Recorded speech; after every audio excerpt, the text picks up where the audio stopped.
Hello everyone, আসসালামু আলাইকুম। আপনারা সবাই কেমন আছেন? আশা করি ভালো আছেন। আলহামদুলিল্লাহ, আমি আপনাদের বোন ভালো আছি। আমি আজকে আপনাদের মাঝে হাজির হলাম আমাদের চট্টগ্রামের ঐতিহ্যবাহী কলা পিঠা নিয়ে। এটাকে আমাদের ভাষায় আতিক্কা পিঠা বলে। বাসা নারকেল ছিল না, ফ্রিজে কয়েক টুকরা নারকেল ছিল, এগুলো দিয়ে দিলাম। 2টা কলা, প্রায় 2.5 চামচের মতো গোল চামচে চিনি দিলাম, 2.5 চামচ লবণ দিলাম, 2 চামচ গুঁড়া দুধ দিলাম 1 চামচের মতো, 2টা কলা দিলাম। এগুলা দিয়ে এখন চাল দিলাম 2 পট। এগুলা দিয়ে এখন আমি ভালোভাবে মেখে নিচ্ছি। এই যে এখন আমি মুড়িয়ে নিলাম কলা পাতায় পিঠাগুলা। এটাকে বিনি চাউলের পিঠা বলে, বিন্নি পিঠা বলাও যায়, কলা পিঠাও বলা যায়, আতিক্কা পিঠাও বলা যায়।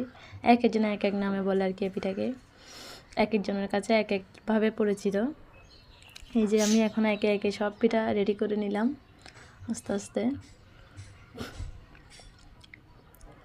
এই পিঠাটা আমার অনেক স্বাদ, এটা আমার অনেক মজা লাগে। এই পিঠাটা আমি অনেক পছন্দ করি। দেখেন, চুলায় বসাই দিলাম গরম পানি, রাইস কুকারে দিয়ে দেবো।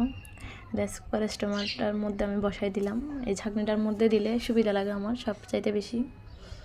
বসাই দিলাম এখন রাইস কুকারে। এই যে ঢাকনাটা ভালো করে বসে নেই, এই জন্য ঢাকনাটা ভালো করে বসাই দিলাম। এই যে এখন দেখেন আমার পিঠার লুক। সবাই আমার চ্যানেল সাবস্ক্রাইব করবেন, লাইক করবেন, কমেন্ট করবেন, শেয়ার করবেন।